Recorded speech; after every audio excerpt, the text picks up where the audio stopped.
నియోజకవర్గం నుంచి చంద్రబాబు నాయుడు గారి ఆశీస్సులతో మీ ఆడపడుచుగా మీ ముందుకొచ్చాను. అదేవిధంగా ఎంపీగా వేమిరెడ్డి ప్రభాకర్ రెడ్డి గారు పోటీ చేస్తున్నారు. మా ఇద్దరికి మీ పవిత్రమైన అపూర్వమైన ఓటు సైకిల్ గుర్తు మీద వేసి మమ్మల్ని ఇద్దరిని గెలిపించాలని మిమ్మల్ని అందరినీ కోరుకుంటున్నాను. అనుకునేటట్టుంది, మీ అందరూ అలా చూస్తున్నారు. పాపం ప్రతి దగ్గర నేను సంజాయిషి చెప్పుకోవాల్సి వస్తుంది. ఎందుకంటే గతంలో నాయకులందరూ ఇదే మీకు చేశారు, వచ్చారు, చెప్పారు, మీరు ఓట్లు వేశారు, వాళ్ళు వెళ్ళారు, మళ్ళీ తిరిగి రాలేదు, మళ్ళీ ఇప్పుడే వస్తున్నారు ఓట్లు అడగడానికి. నేనైతే అలా కాదు. మీకు ఏవైతే మాట ఇచ్చానో అవన్నీ తప్పకుండా చేస్తానని చెప్పి మీకు మనస్ఫూర్తిగా వాగ్దానం చేస్తున్నాను. ఎందుకంటే నేను రాజకీయ నాయకురాలిని కానే కాదు, మీకోసం, మీ సేవ కోసం, మీలో మమేకమై, మీలో ఒకరిగా ఉండి, మీ సమస్యలు తెలుసుకొని రాజకీయం చేయడానికి వచ్చిన దాన్ని నేను మీ మీద పెత్తనం చేసే పాలకురాలిని కానే కాదు.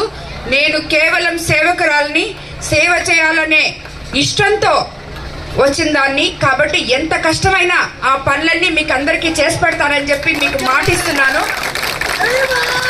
అదేవిధంగా ఎవరైనా సరే తెలుగుదేశం కార్యకర్తలు కానీ, నాయకులు కానీ, సామాన్య ప్రజలు కానీ ఎప్పుడు ఏ సమస్య ఉన్నా నేరుగా నా దగ్గర రావచ్చు, నాతో వచ్చి కూర్చొని మాట్లాడచ్చు, మీ సమస్యలు తీర్చుకోవచ్చు. ఎవరు చెప్పిన మాటలు వినబాకండి. నా తలుపులు ఎప్పుడు మీకోసం తెరిచే ఉంటాయి. అది నిర్ణయించుకొనే నేను ఈ రాజకీయాల్లోకి వచ్చాను. కాబట్టి అందరూ చెప్పే మాటలు, అపోహలు ఏవి వినొద్దు.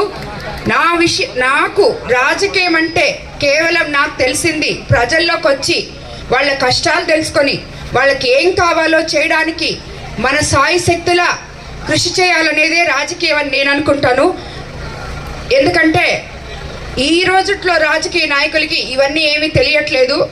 వాళ్ళకి ఏమేమి ఎక్కడ దొరుకుతాయో వాటిని తీసుకుపోయి ఎలా అమ్ముకుంటే మనకి ఎలా డబ్బులు వస్తాయో అవి మాత్రమే చేస్తున్నారు ఇప్పటి రాజకీయ నాయకులు. ఇక్కడ మీకున్న ప్రత్యక్ష ఎమ్మెల్యే గారు. కాబట్టి నేనైతే అలా చెయ్యను. మీకు అందరికీ అందుబాటులో ఉంటాను, మీ అన్ని సమస్యలు తీరుస్తానని చెప్పి మరీ మీకు మాట ఇస్తున్నాను. మీరందరూ మీ పవిత్రమైన ఓటును నమ్మకంతో వేమిరెడ్డి ప్రభాకర్ రెడ్డి గారికి ఎంపీగా, నాకు ఎమ్మెల్యేగా సైకిల్ గుర్తు మీద వేసి గెలిపించండి. మీ నమ్మకం వమ్ము చేయకుండా నేను మీకు ఇచ్చిన మాటని నిలబెట్టుకుంటానని చెప్తున్నాను. అదేవిధంగా కోవూరు నియోజకవర్గంలో మనకి ఉన్న అత్యంత ముఖ్యమైనది ఒక సెజ్ ఉంది మనకి, ఇఫ్కో సెజ్. దాంట్లో పారిశ్రామిక వాడగా దాన్ని మలుచుకొని ఇక్కడున్న ఎంతో మంది యువకులకి ఉపాధి కల్పిస్తానని కూడా మాట ఇస్తున్నాను. ఎందుకు అంత గట్టిగా మాట ఇస్తున్నానంటే ఎంపీగా వేమిరెడ్డి ప్రభాకర్ రెడ్డి గారు కళ అది. ఆ ఇఫ్కాన్ సెజ్ గురించి మేము ఎప్పటి నుంచో, మేము రాజకీయాలు రాకముందు నుంచి కూడా మాట్లాడుకుంటూ ఉంటాం. ఎప్పుడు అయ్యో ఇది ఇక్కడ ఖాళీగా ఉంది, ఏం చేయలేదు, ఎందుకు చేయలేదో, ఇది కానీ చేస్తే మన నెల్లూరు జిల్లా పిల్లలకి ఎంతో మందికి ఉద్యోగాలు వస్తాయి.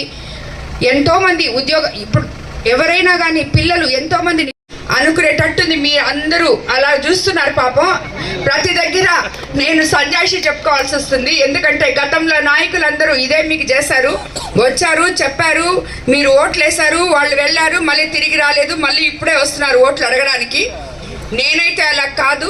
మీకు ఏవైతే మాట ఇచ్చానో అవన్నీ తప్పకుండా చేస్తానని చెప్పి మీకు మనస్ఫూర్తిగా వాగ్దానం చేస్తున్నాను. ఎందుకంటే నేను రాజకీయ నాయకురాలిని కానే కాదు, మీకోసం, మీ సేవ కోసం, మీలో మమేకమై, మీలో ఒకరిగా ఉండి, మీ సమస్యలు తెలుసుకొని రాజకీయం చేయడానికి వచ్చిన దాన్ని నేను మీ మీద పెత్తనం చేసే పాలకురాలిని కానే కాదు. నేను కేవలం సేవకురాలిని, సేవ చేయాలనే ఇష్టంతో